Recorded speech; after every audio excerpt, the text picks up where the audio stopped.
Hello, my beautiful people. The following video is brought to you from Straight Style Fighting. I'm here bringing you the review for UFC 311. What an amazing card, man. Amazing, amazing card. A great way to start off the year with a banger of a card. So I'm going to start from the top, work my way down, right? So the first fight in the card was Islam Makhachev versus the Renato Marcano. I predicted Marcano to win, and I have to take the L in there. How stupid was I? Makachev and all fights are top standing, and Marcano was actually giving him a run for his money with the striking. The problem is when DC is calling like the Nurmagomedov and Islam fight as they're good friends, like all the fighters from AKA basically. He kind of don't like underplays a lot. I'll talk about him more in the co-main event as well. But I think he was giving him a hard time with his striking. He went in there thinking like, I have nothing to lose, so I'll try to go and knock him out. So Islam picked up with them, took him to the ground. The grappling was real good. Marcano actually did really well to get off from the bottom, but the problem is instead of rolling the other way, he rolled into Islam Makhachev and that was choke, man. Wow, that beautiful last choke. The same choke he got Dustin Poirier with. So Islam Makhachev now has the most title defenses in the lightweight division. I hope he fights Arman Sarukian next. Dana White said that Arman might not get the next shot, but I may get to Charles Oliveira, or the winner of Gaethje versus Hooker. But Arman Sarukian should be the guy to fight him next. I believe so. All right, so moving on to the co-main event, and this was the show stealer, man. This 25 minutes was like a movie. It was a movie. It had a beginning, it had a middle, and it had an end, and the end was amazing. Imagine it was like a movie, man. Imagine it was the Rocky 3 or something. It started off like he was gonna lose, then he comes back in the end and wins the whole fight, right? So talking about Marab Davalashvili, hands down he has to be one of my favorite fighters now going forward. He made a fan out of me come Saturday gone, which is Umar Nurmagomedov, and he made a lot of people who were his fans turn them against himself because of the way he behaved after the fight. The first fight starts off, man, and Umar wins the first 2 rounds, right? Great crisp striking. Because Marab always loses the first round. If you go back and check his history, he always loses the first round. Like he goes slow on the first round.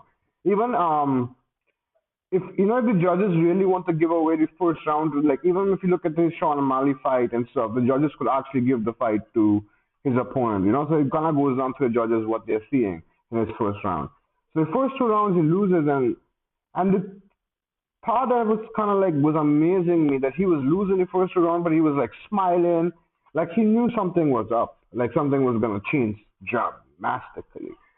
So the third round starts off and Umar looks visibly tired, and here I go with DC not calling the AK fight how it is, because you could have seen the time he went on the corner in the second round, he was like out of breath, kind of almost. And after the fifth round, where he when the fight was over, even for the post fight, he was he was like an asthma patient there, and he's supposed to, what I mean? He's from the mountains of Pakistan, so you could think how much pressure Marab put on this dude, man. Oh my God, he clearly won third and fourth, but I don't know if the gods are like blessing Marab, because the fifth round you could have easily give it to Omar. You could have easily gone to Omar.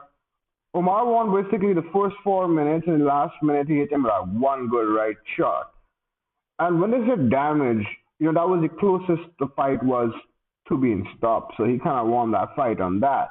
But even with the Sean O'Malley fight, I know he lost like the third round and the fifth round he lost. So, if it was like one more round where O'Malley could have pushed himself, he could have won that fight too. So, Marab is just like the showboating and thing kind of really pays off for him in the long run. And what a fight, bro. If anybody had to check one fight out of this card, you had to check this one. It was like a goddamn movie. It had a beginning, it had a middle controversy, and damn, the ending was amazing. Omar came out after the fight and said he broke his hands and stuff, but he was making a lot of excuses. He was like, I think I won the fight, I have to rewatch the fight. So I could see a lot of fans going against him. And Khabib's cornering wasn't the best. I think he was really frustrated, like he couldn't believe himself what was going on. Because when you were seeing this fight, you're like, how this human being has this cardio, man? Marab is great. He's basically cleared out a division. He might just be the GOAT in bantamweight. So let's see what's next for him. Let's really see what's next for him. I bet it's probably a rematch, and when the next fight is a rematch, just like Islam, the next fight with Arman or Charles is a rematch. The only new fight really is the Gaethje fight. All right, moving on to the feature fight. Oh God, another banger. Yuri Prohaska versus Jamal Hill. If the co-main event was so not so amazing, I swear to God, this would have been the fight of the night. Yuri Prohaska went in the first round and put a beating on Jamal. So Jamal came back in the second round, put a beating on Yuri, and then Yuri came out in the third round. He's like, screw it. I have to just go out there and give it my all and get this knockout. And he got that. And what a great, great fight. If you had to watch two fights in this card, you had to watch Yuri and the co-main event. But what a fight. Check it out, guys. Check it out. Yuri wins by knockout in the third round. But Jamal Hill, he showed a good, strong, like enough strong kind of will. He came back and fought after he got knocked out. No one got knocked out in the first round, came back in the second. But Yuri is a different beast. So once again, shows you how hard Alex Pereira hits. How hard Alex Pereira could really hit you, bro. It's crazy. I'm moving out to the next fight, Jilton Almeida versus Sergey Spivak. This fight was supposed to be in the prelims, man. It got bumped up because Dariush and Marcano got called out. And I'm glad. Wow, what a good fight. With Almeida, where was the striking all this time, man? Like the first round, Spivak, he looked lean. He came into this grappling thing, and the grappling, they basically were evening each other out. But when he got up, what some beautiful strikes. I've never seen that before, man. So Almeida going forward is going to be somebody to fear because now people know he could strike. And then them wrestlers won't they take him to the ground because of the submission threat. But I just hope in the future he don't become like them Josh Koscheck who like wants to go and he's like a knockout artist against GSP, but he was a great wrestler. So instead of improving his wrestling from the next fight, he just became a complete different striker. So I hope we don't go in that line where he's just a striker because his hands are going to job them. Because I don't think so, because even when he knocked him down, he took him to the ground, so that shows that he will be in his submission thing. So Jilton Almeida, bright future ahead. The first fight in the main card, man, was Kevin Holland versus Renier de Ridder. And this was the beauty about this fight card. Every fight had a story. Islam being the pound for pound best, Marab having insane cardio, Yuri coming out tough, Almeida great striking. This fight, it was like, what is going on with Kevin Holland, guys? Like, what is going on with Kevin Holland? This guy went from winning 5 fights in 1 year in 2020 to now winning 1 fight of his last 5. I don't know, like he takes serious because he went to the Rampage podcast and he's like, I don't care about this fight. I want to fight you, Rampage. You should have focused on this fight because Ridder's an animal, man. He didn't even throw a strike with him, took him to the ground, get the mount, elbows, got the rear naked choke, finish.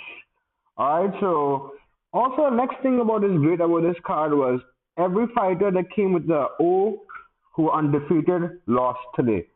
Lost on Saturday. So all of them lost the first fight. So Renato Barcelos versus Payton Talbot. I predicted Payton because he's a prospect in the UFC, and for him to lose like that, great fight. Then Nakamura, he was undefeated. He lost his first fight.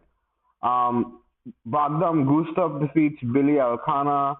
Pretty decent fight. Grant Dawson defeats Carlos Diego Ferreira. I couldn't believe that. I was shocked when I saw that.